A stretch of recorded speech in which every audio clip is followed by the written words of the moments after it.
Before we get into the Jaden stuff, everybody wants to know what's going on with Jaden. Obviously, most important story in town. It's bigger than the election. It's huge. I wanted to look at the PFF grades, and I didn't. Instead of looking at it for the week, I just wanted to look at it for the season. And I went to the defense. So let's take out what guys had 2 snaps.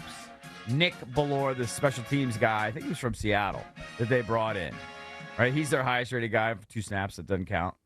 Who do you think is their top rated on the season defensive player? Luvu. No, Man. Frankie Luvu is actually number 7. That sounds too obvious. Wow. Yeah, not Luvu. I think he's their best defensive player. I don't disagree. What about Dorrance Armstrong? He's in the top 4. Okay, but not the top. Is guy. this a surprise name?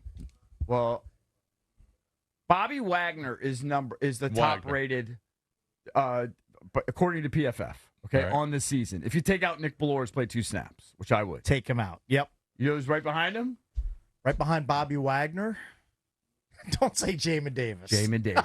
Well, that sounds stupid. Davis. In PFF is, if you take out Nick Ballore, he was the 2nd highest rated defensive player. Is this just you trying to get some street cred back? I'm just saying. I honestly, I didn't know where he was. I can tell you who doesn't care about PFF. The Commander. That's true. Unlike Ron would have never released him. A, because he drafted him, and B, because PFF rated him. Oh, yeah. Ron would have looked at it and goes, oh, he's number 2, but we're keeping him. We'll give him an extension. I didn't expect to see him that high. I just was curious where he ranked. Yeah. This morning. So he was higher. Think about that. He was higher than He's Luvu. higher than Dante Fowler. Than Luvu. Who's all over the field. Luvu's been all over the field. I generally respect PFF, but on Sunday Night Football, Chris Collinsworth, I think, is an investor with PFF. I don't remember exactly what the deal is, but he has some sort of association with Pro Football Focus. And when they introduce the players, they actually, underneath, they put their PFF grades. Mm-hmm. And when they were flashing the Steelers' defense, right, Joey Porter Jr., generally known as a really good player, he was ranked like 100th out of 110 corners. I was like, how do I take this seriously? Like, he's their number 1 corner. Yeah. So it can be a little fluky at times. Well, again, they're grading this not knowing what everyone's responsibilities are in each play, right? They're guessing. Yeah, I mean, I think they have knowledgeable people. I can't remember who it is. It's impossible to know unless you're in the huddle. Yeah, there was... That's not saying they're not knowledgeable. I think it was Will Montgomery was on with Grant and Danny, and I think he said he worked with Pro Football Focus for a year or two, helping them out with grades, and he pointed out some of that. Yeah. I mean, well, it's a huge factor. I like it more than the traditional, stats that we grew up with, because there is more it's to another it. Piece of information. There is more to it. Like that game we talked about with Trevor Lawrence a few weeks ago, where he throws 4 balls, which could have been touchdowns. Mm-hmm. He had drops. Yeah. Literally 4 drops on touchdowns. I do like the big-time throw index. I do like that one. And that's where we fall in. What were you going to say, Valdez? I can see you chomping at the bit. No, it's just I find it weird, and I know we have PFF guys on all the time, but how quickly everyone just adopted it as gospel. Mm-hmm. You know what I mean? Like the rankings. No, they kind of gained a lot of prominence pretty quickly. I don't know why. Maybe it's just because kind of in this era where everybody's coming up with new stats, they were this is what it is. It's because they got a lot of steam. We think they're smarter than us because if they're crunching numbers, but they're data scientists. Yeah, they're data scientists. Of course, we think they're smarter. So if someone they are super smart in terms of that, but they probably don't know football like we know football. These guys, I bet they know football more than me. No, if you're just the Pro Football Focus graders. Look at how they're grading. Yeah, but again, I think the main factor is they're not in the huddle. They're guessing at what responsibilities. Just watch the game. There's no way I would say I could grade better if you just watched one player for an entire game. Because I don't know what his responsibilities are. Here's your but you're great. Maybe he blew the scheme and you don't even know it. That's true. That is true. Here's one, Jason. So I mentioned Joey Porter Jr. So maybe he improved after this game. I just know it just jumped out at me when I was watching the game. I was like, Joey Porter Jr. is ranked 104th or whatever they had. So currently he's ranked 89th amongst corners in the NFL, according to PFF. Mm-hmm. 88th is Benjamin St. Juste. I'm sorry. Joey Porter Jr. is better than Benjamin St. Juste. I mean, a lot better. I'll take your word for it. I don't watch Joey Porter a lot. And I think Benjamin St. Juste is middle of the pack. So if you're saying Joey Porter's elite, I know Well, you're going to watch him in a few weeks when he comes to Northwest Stadium. Yeah, well, hopefully we give them a beat down. Well, let's hope that happens. So, and a lot of that's going to depend on the health of Jaden Daniels. So I know I was actually on the golf course when Jason texted me. He said... I had a source.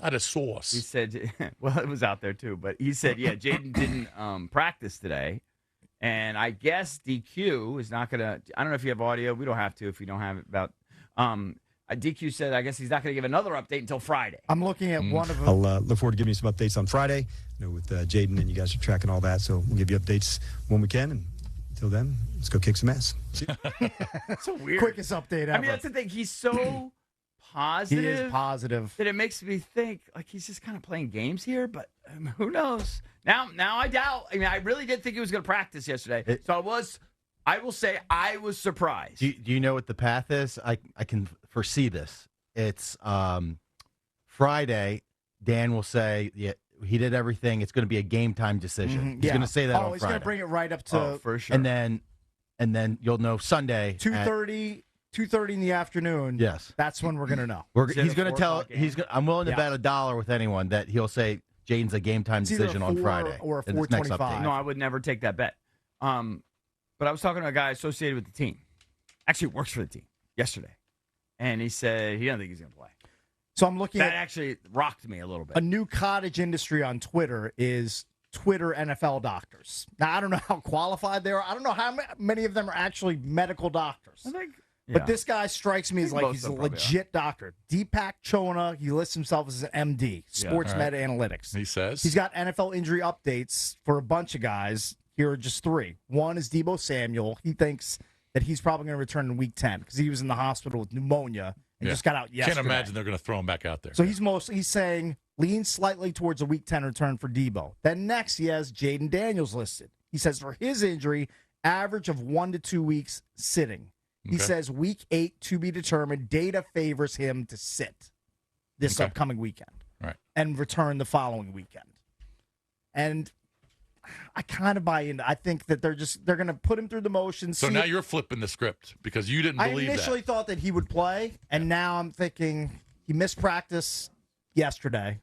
Yeah, Wednesday. We'll see what happens today. Yeah. But my lean right now is Jaden is not going to go. That he's going to sit, and it's going to be Mariota. Yep. Gets the start. We also have a little bit more of DQ, and I think this is interesting because I kind of think about this too. He was asked if Jaden has a little bit more, maybe extra motivation to play because, hey, Caleb's coming into town. Yeah, 1 versus 2. Do you think the opportunity to play Caleb is giving Jaden motivation to want to play this weekend? No. I think you guys have all been around Jaden, and like anybody, anywhere, anytime is really the mindset for him. Like, I think at his core, Sam, that's one of the things I really admire about him is just like his readiness, his wanting to go prove it. So, no, much like we talked about Lamar a few weeks ago, like they're not playing against one another. So, like, it's about him and the readiness to get ready and help our team. Ultimately, that's why so many of his teammates really gravitate towards him. They know how much he puts it in and goes for it, and that's why he's seen as one of the great teammates around here. Is there a chance? A buddy of mine, I was talking to yesterday, said he thinks it's possible they dress him but don't play him. So he's not automatically inactive. So let's assume the plan kind of in the back of their minds is, listen, we don't need to play him. We're going to err on the side of caution here, but we're going to keep him active just in case all hell breaks loose. Because he is kind of healthy enough. He could play, but we're just going to keep him on an extra week in all likelihood. Is that possible, a scenario? I mean, maybe they'll have him available because of the new rule that even if the emergency he's not active, right? He can play as the emergency quarterback if need be. Yeah. Right. So, I mean, maybe he'll be there as the third string quarterback. Sure. It's possible. Have you I lost a little faith. When Jason texted me that he didn't practice, I was kind of surprised because the tea leaves I was reading as an elite people reader was that they were going to evaluate him throwing balls and doing some stuff. I'm going to lean towards him sitting this weekend. That's my lean as of Thursday morning. I think he can still play today, maybe limited practice. Then tomorrow, full participant plays on Sunday. Well, they're not going to make him a full participant just because that screws up the bit of of keeping Chicago I in think the it's dark. highly unlikely he goes from no practice to full practice on Friday. No, and he then said plays. no practice, limited, full. Yeah, he needs to at least have a limited today to have a chance to play. If he doesn't Sunday. go today, no chance. What I think he's going to go limited today. They're going to keep because it keeps the door open. It keeps Chicago or he guessing. goes no practice, Because they'll no do practice. the same math you're doing. Even if they have no intention of playing him. Yeah. They'll say limited. Hey, Jaden, go out there and throw 2 passes so we can say limited. Yeah. And then, I'm just thinking. I'll check with my source. Yeah, What? check with your sources. See what they say. Why won't they say what exactly the injury That's is? what's bugging me. It's killing me. Bugging me like you wouldn't. Is it fractured? Is It's it broken? definitely not fractured, Is it 'cause they would say it. bruised? Now, if it was fractured, I don't he's think it's definitely out. fractured or bruised.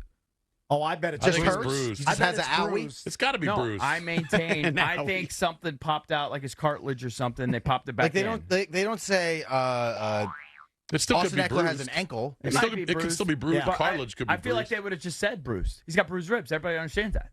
What's the big deal? Just say What it. are they saying? It's just a rib injury? You say a rib injury. which is the most. It's the. This very is not. I general. know Cake. This is not the NHL. In the NFL, they say, yeah, he's got an ACL, MCL sprain, Twisted and- ankle, yeah, and dislocated grade three, shoulder. Grade 3. He'll be back in probably. We just sat Stinger. down. We sat down with the head coach yesterday, Brian Keefe, and he was basically telling. He's like, I'm not going to tell you anything I don't need to tell Okay, you. So he's a weirdo because he's a pop guy. That's Okay, but- different. The NFL's different, Cakes. They describe every injury. Yeah, but they don't.